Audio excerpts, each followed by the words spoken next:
Charlie Kirk's last interview wasn't just words, wasn't just politics. It was a mirror to our culture, to our faith, to our future. And what's staring back at us? That's the shocking reality we're about to walk through together tonight. So buckle up, lean in, and let's get real about what was really said. You ever notice how sometimes a man's words don't just pass through the air, they hang there heavy, like smoke. You can't wave away. That's what happened when Charlie Kirk spoke in that last interview. It wasn't casual, it wasn't surface level, it was something that carried weight, something that pressed on you in a way you couldn't ignore. Now, most conversations you hear these days, they blow by like the wind. You forget them before you've even finished your coffee. But this wasn't that. This was death. This was the kind of truth that lingers, the kind that makes you shift in your chair because deep down you know it's hitting closer to home than you'd like to admit. See, words aren't just sounds. They're choices. They're commitments. They're reflections of what's inside a person. And when a man chooses his words with the offing the edges, just raw, unfiltered recognition of where we are as a people and where we're headed if we keep ignoring the obvious signs around us. And the thing is, when someone speaks like that, it does more than inform you. It convicts you. It makes you wrestle with yourself. You start asking questions. Am I doing enough? Am I standing for something real, or am I just drifting with the tide? His words carry the kind of pressure that exposes whether you've got a backbone or whether you're just bending to whatever's convenient. Now, some folks hear words like his and they flinch. They push back. They try to dismiss them because heavy truths demand action. And action means change. And let's be honest, most people would rather stay comfortable than be challenged. But comfort never made anyone stronger. Comfort never shaped a legacy. And comfort sure as hell never turned a culture around. What his words did was shine a light on the choice in front of us, stay asleep or wake up. And the beauty of it is, even though his words were heavy, they weren't hopeless. They were a reminder that we've still got time, that the story's still being written, but we don't have forever.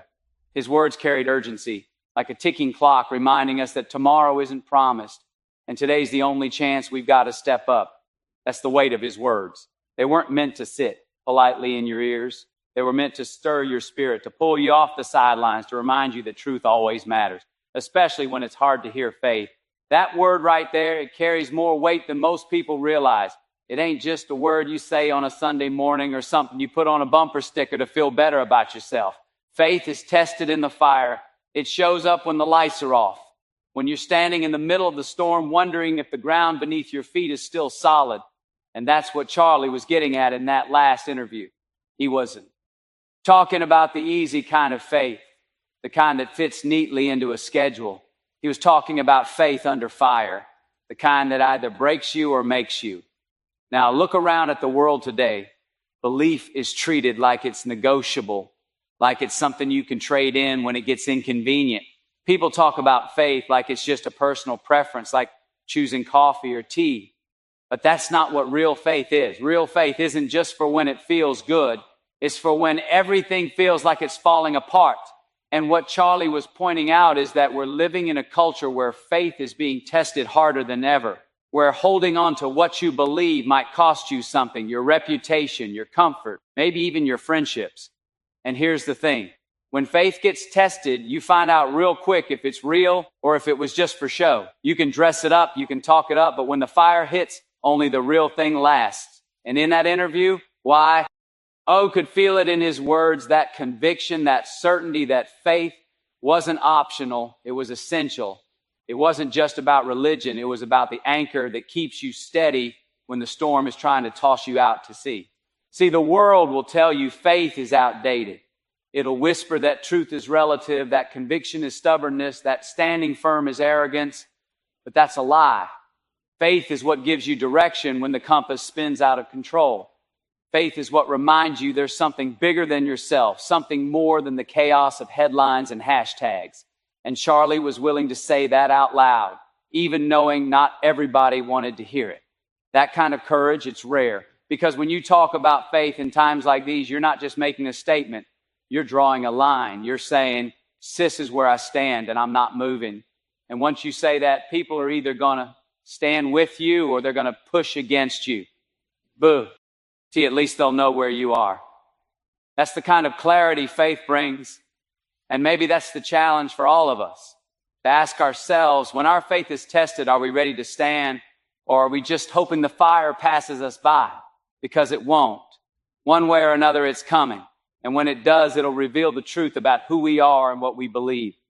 Faith under fire isn't weakness. It's the proof of strength. Courage doesn't always come with a spotlight. Most of the time it shows up in the quiet moments when nobody's clapping, when nobody's watching, when it would be easier to just keep your head down and go along with the crowd. But Charlie didn't do that in that last interview. He wasn't worried about being liked. He wasn't worried about being comfortable. He was concerned with being truthful. And that right there takes guts. It's easy to echo what everybody else is saying. It's easy to hide behind silence. But it's a whole different thing to step up and confront what others would rather avoid.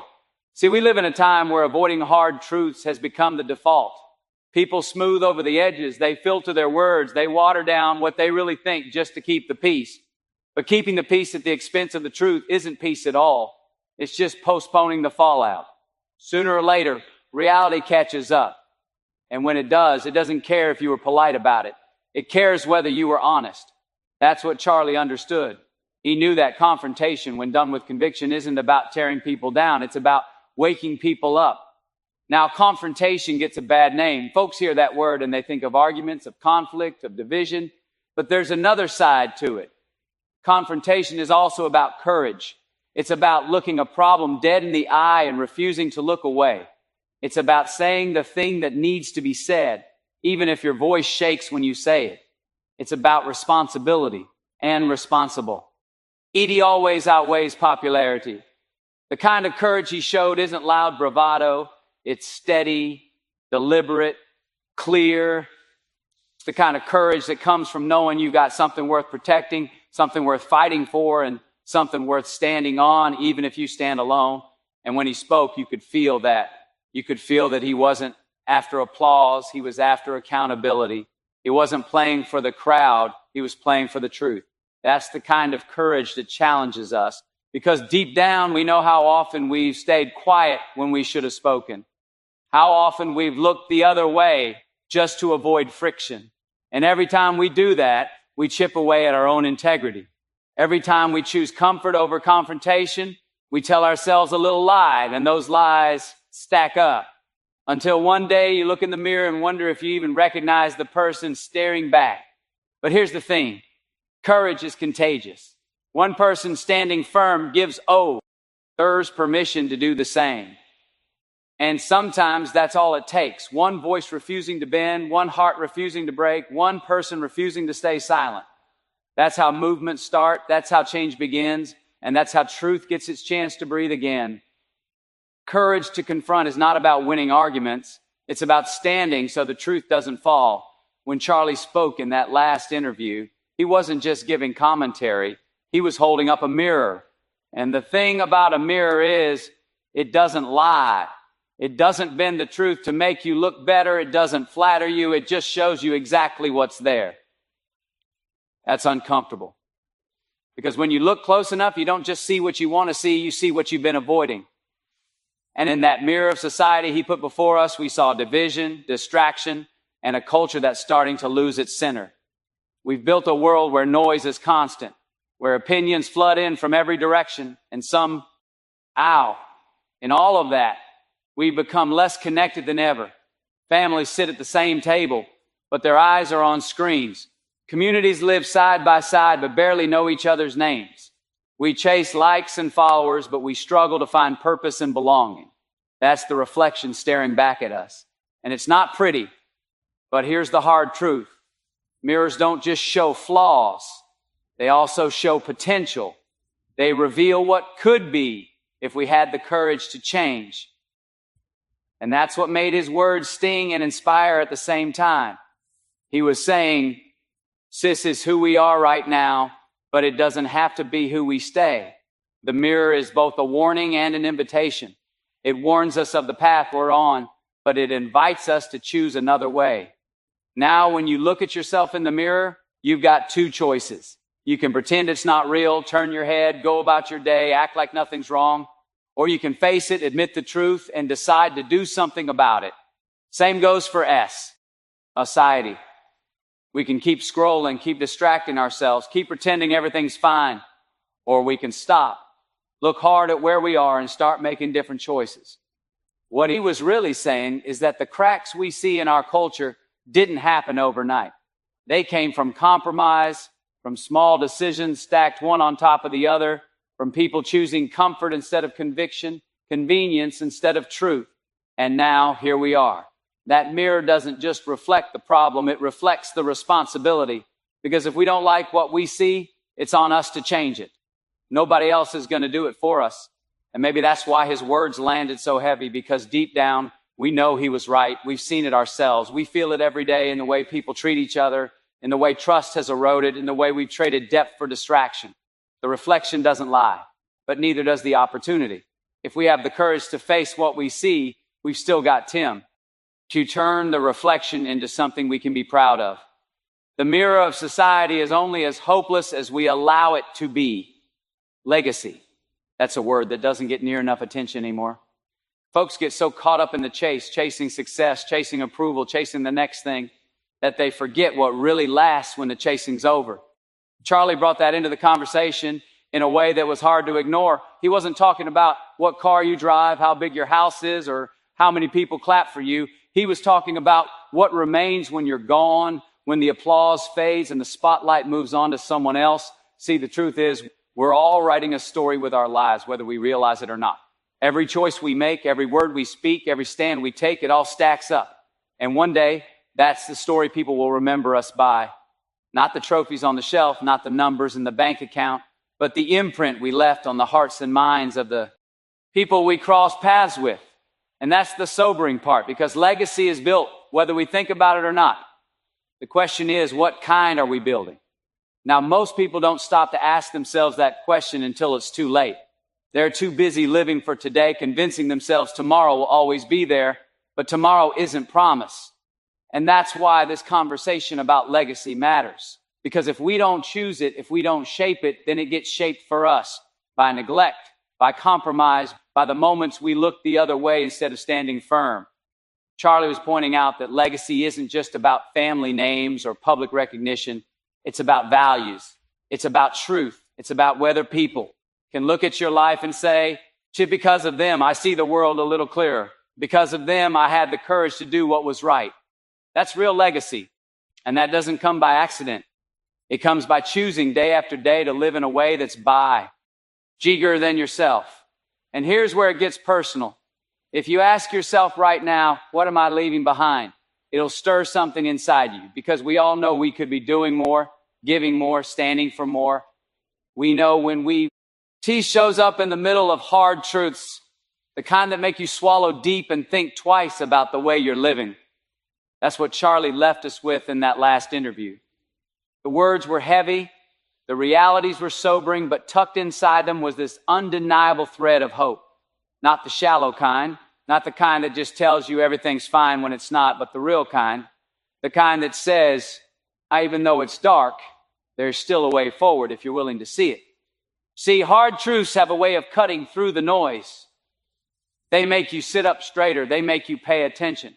And in that space, once you've been shaken awake, that's where hope can actually take root. Because hope isn't found in ignoring the problem. It's found in facing it head on and believing it can still be overcome. Charlie didn't sugarcoat the state of things, but he also didn't leave us in despair. He reminded us that we're not powerless, that the story isn't finished, that as low as we've got breath in our lungs, we've got a chance to turn things around. Hope like that doesn't float on feelings. It's grounded in action. It asks something of you. It demands you step off the sidelines and into the arena, that you decide you're not just going to watch the world drift, but you're going to do your part to set it straight. That's the kind of hope that doesn't let you stay comfortable. It pulls you forward, sometimes dragging you if it has to, because it knows there's more in you than you've been living out. And here's the beauty of it. Hope spreads. Just like despair can drag people down, hope can lift them up. One person choosing to believe in the possibility of change can ignite something in others.